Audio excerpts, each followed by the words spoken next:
700 वर्षापूर्वी जगाच्या कल्याणासाठी पसायदान मागणारे ज्ञानेश्वर सगळ्यांना समजले, पण हजारो वर्षापासून काळ्या मातीच्या ढेकळामध्ये चालताना जगाच्या पोटासाठी घासाचं दान मागणारा, कोरड्या कंठासाठी आभाळाकडे पाण्याचं वरदान मागणारा आणि ऐन दुष्काळात का होईना इथल्या प्रत्येक जीवासाठी पसा का होईना दान देणारा बळीराजा नावाचा ज्ञानेश्वर मात्र कोणालाच समजला नाही.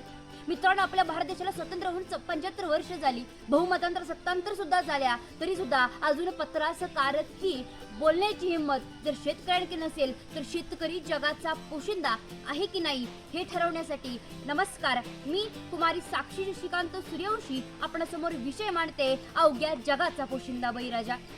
नमस्कार. काळ्या मातीत तिफड चालत असं म्हणणार शेतकरी बाप जगाचा पोशिंदा असायला नको का? नांगरणी, पेरणी, कोळपणी या सर्वांची काळजी घेऊन पिकवलेल्या अन्नावर सारं जग जगतं ना. मित्रांनो, आपला भारत देश हा कृषी प्रधान देश आहे. शेती हाच मुख्य व्यवसाय आहे. मग अनेक धरणे, अनेक योजना, अनेक प्रकल्प राबवून सुद्धा आज शेतकरी आत्महत्या का करतोय?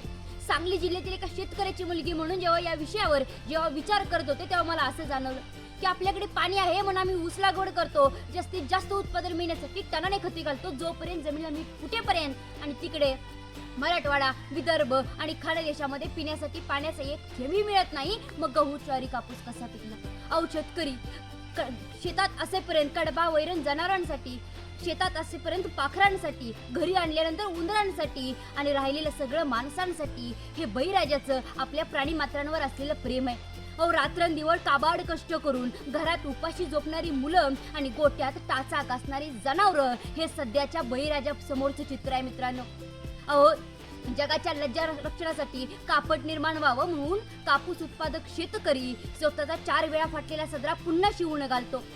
जगाला साखरेची गोडी लागावी म्हणून ऊस उत्पादक शेतकरी स्वतःच्या घरातली दिवाळी मात्र गुळभाकरीच्या लाडवावर साजरी करतो. निसर्गाच्या या लहरी स्वभावामुळे शेतकऱ्यांची स्वप्न जमीनदोस्त होताना दिसत आहेत. मित्रांनो, अहो, रात्रंदिवस काबाड कष्ट करून काही वाटत नाही हो, पण जेव्हा कष्ट करून जेव्हा फळ मिळत नाही ना तेव्हा जरा ऋण वाटतं. का? 18 विश्व दारिद्र्य 5वीला पुजलं त्यामुळे सोसावा लागतोय का अपमान? अहो, टाटाने गाडी बनवली त्याची किंमत कुणी ठरवली? बाटाने चप्पल बनवली त्याची किंमत कुणी ठरवली? अंबानीने जिओचा प्लॅन आणला त्याची किंमत कुणी ठरवली? अंबानीने रामदेव बाबांना गोमूत्र विकायला आणलं त्याची किंमत कुणी ठरवली? रामदेव बाबांना मग शेतकऱ्याने पिकवलेला कांदा, टोमॅटो याची किंमत कुणी ठरवली?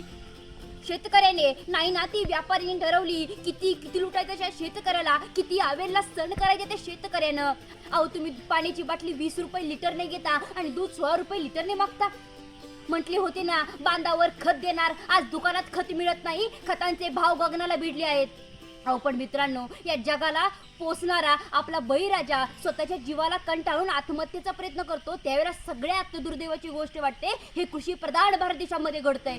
पण आपल्याला मात्र बिहारी अभिनेत्रा पंजाबी सिंगरने आत्महत्या कशी केली, सुशांत सिंह आत्महत्येच्या प्रकरणाचं काय झालं एवढ्यावर आपण गुंतलेला असतो. पण ज्या वेळेला महाराष्ट्रातील 2020 मध्ये 2547 तर 2021 मध्ये 2489 शेतकरी आत्महत्या करतात, त्यावर इलेक्ट्रॉनिक्स मीडिया असतील किंवा आपले 21व्या शतकातील पिढी असेल त्यावर कोणाला बोलायला सुद्धा वेळ नाही. मित्रांनो, एवढेच नव्हे तर आताच विचार करायला घ्या, आज 1 जुलै आली तारीख तरी सुद्धा पावसाचा पत्त्या नाही, शेतकऱ्याचा आणि पावसाचा संबंध झाला नाही, तरी सुद्धा आज आपल्याला महाराष्ट्रात सरकार कोणाचं बसेल याच्या पलीकडे जाऊन आपण विचार करायला तयारच नाही. ही सर्वात मोठी दुर्दैवाची कृषी प्रधान भारत देशामध्ये गोष्ट आपल्याला दिसून येते. मित्रांनो, याच पण शेतकरी बांधवांनो, एवढ्यावरच आपण शांत किंवा खचून जाता कामा नाही. आपण विदेशी बाजारपेठेचे क्षेत्र शिकून आपला माल कसा तजेलदार होईल याची काळजी करूया.